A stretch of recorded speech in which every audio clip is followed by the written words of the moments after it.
who's your go-to guy at center? Tell me. I just want to say quickly that Jeff Ulrich staying outside of his lane, I think, is the best move for him. He's also much better at it than Steve Buchanan. Just wanted to point that out. He's been very good at NASCAR, dude. He has. He has. It's very entertaining. It's must watch, must listen to stuff. But when it comes to me getting back into my lane, I think Cat is the best play tonight at center at 10.6K going up against the Blazers. When it comes to Jokic, of course, top billing in terms of pricing and everything, but on the second leg of a back-to-back, potential blowout spot there. And I know that the Blazers provide that as well. But Cat just went off against them the other night, and guess what? He's in the same kind of situation, but he's at home in the sense that Anthony Edwards, doubtful tonight, so if we don't expect to see him to play, Cat has a 32.4% usage rate with Edwards off the floor this season, and he produces a whopping 1.53 DK fantasy points without Edwards on the floor this season. So Cat's my guy tonight over Embiid, over Jokic, and even when you're looking at other high-price options, I still think he is the number one guy to go with tonight. Yeah, averaging over 50 fantasy points on each site here. Like this, with DraftKings over the last 3 games, like he's been just absolutely tearing it up. Okay, Chinmay, where do you want to go at center? Talk to me. I like Towns. He's a great option, great matchup. The Blazers are absolutely decimated, and as mentioned, Anthony Edwards is probably not going to play, so it looks like Towns is a good option, but I think I'm going to go with Embiid off a little bit of a rest. Harden comes back in this game, and Embiid is the front runner for MVP. He's actually taken a jump up in play since Harden has come into the lineup for the Sixers. I like the matchup against the Bulls. Vucevic is questionable with a hamstring. We know Vuce is not a big defensive star anyway, so I like Embiid to keep up his hot play against Chicago tonight. All right, cool. Jeff, hook me up, dude. You spending a lot of money here for your building block at center?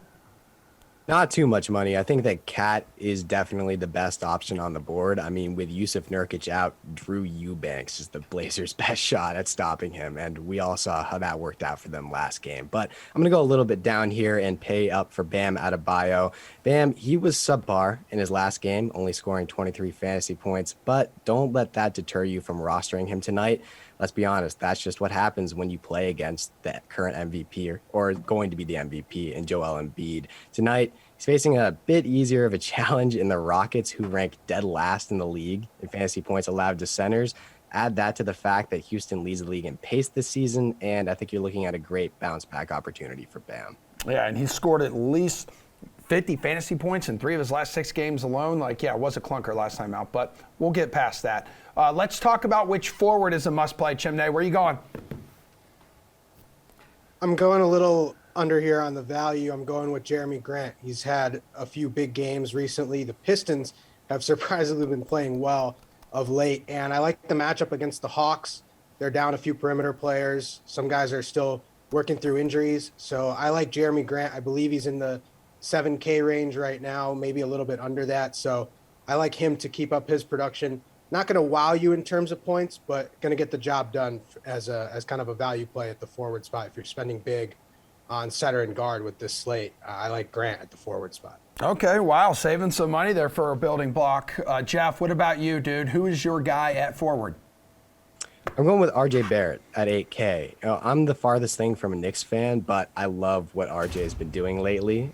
Since returning from an ankle injury, he's averaging 28.8 points, 6.8 boards, and 4.8 assists per game. That's especially a significant bump in assists from a season average of 2.8. As I mentioned last time I was on the Sweat, the Knicks are without a true point guard right now, which has really forced RJ into an expanded role as a playmaker, and he's facing the Kings tonight, who rank 29th in fantasy points allowed to wings, and Sacramento plays with a ton of pace, which should result in more opportunities for RJ.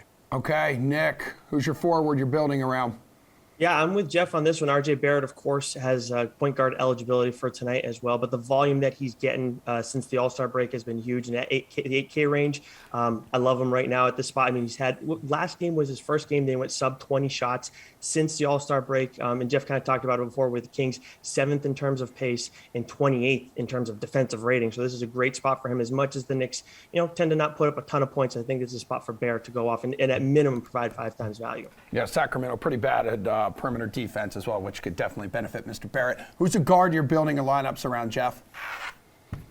I'm going with James Harden. He's the guy who I'm paying all the way up for tonight. He got the day off against Miami, and Philly got dominated. So he'll be fresh and motivated to bounce back against one of the top teams in the East in Chicago. I'm using one of my favorite stats here because I've turned into one of the biggest Bulls haters out there, but Chicago's only 2-14 against teams above 600.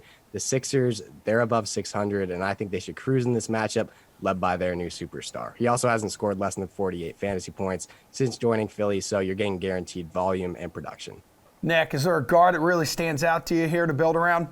Yeah, there are a few guys. We're talking about higher price options. I think De'Aaron Fox going up against the Knicks, and talk about volume. I think he's in a good spot there. I also think D'Angelo Russell, especially if you don't want to roster Cat tonight at 8.2K, going up against the Blazers, another guy who's in a good spot with no Anthony Edwards. But for me, my favorite guy is kind of more in that value range at 5.3K going up against the Nuggets, and that's Jordan Poole, because you got no Steph Curry, you got no Klay Thompson, no Andrew Wiggins, and of course no Draymond. In that type of situation, Jordan Poole has a 33.9% usage rate, and he produces 1.19 DK fantasy points in those games as well. When the Warriors saw the Nuggets in mid-February, he produced nearly 5 times value in that game, and that's where the Warriors had pretty much all those guys in the lineup as well. So I think he'll have no problem providing plenty of value tonight. Chinmay, what about you, dude? Yeah, I'm going to have to agree there. I think Jordan Poole, the matchup is just too good. Nuggets coming off an overtime game last night, so a little bit tired, and the Warriors are resting all their guys. So Jordan Poole, even though he's had a few opportunities where maybe he could have started when Thompson was sitting out, but Steve Kerr has opted to bring him in off the bench, I think he has to start him tonight just because of the personnel they're down. And he's been playing well of late, shooting the ball with confidence. So I like Jordan Poole, and he's also not going to cost you that much money. So a value spot there for the Warriors guard. Man, Chinmay just delivering the value left and right, which kind of brings me to my next question here. Like, Nick, how do you feel about going that route of building around a value play? Yeah, I think Poole, obviously, of course, is a guy who can save you a ton of money, but there are a couple other good options, of course, with guys questionable. You look over at the Lakers-Spurs game, and Lonnie Walker's a guy who you got to at least earmark right now. DeJounte Murray is questionable for this game, and I'm more interested in that side of this battle as opposed to the Lakers, because LeBron being questionable really doesn't mean a whole heck of a lot. But when it comes to Lonnie Walker, with Murray off the floor this season, of course, with Derek White, who's now gone off the floor, Walker has the highest usage rate, 29.2% on the team, and he produced the second most DK fantasy points per minute on the team as well at 1.05, only behind Jakob Poeltl. Another guy I like too is Keon Johnson, who's going to save you a little bit more at 3.9K going up against the Timberwolves, coming off a strong showing, and no Simons tonight for the Blazers. All right, Chinmay, you've already mentioned like Jeremy Grant and a few others. Hook me up with another value play that you would consider building around. I really like Gabe Vincent, the Miami Heat. Lowry is once again out tonight for personal reasons, and Vincent has been getting the start for the Heat, and he's under 5K, and he's produced well. We don't know how many minutes he's going to get just with the way they run their rotation, and Tyler Hero is another option if you want someone who's more in line for solid minutes. But Vincent has played well when he's gotten the start, and he's due against a pretty bad Rockets team. So I like him as the value tonight at the guard spot, especially with Lowry out. All right, Jeff, value play, please.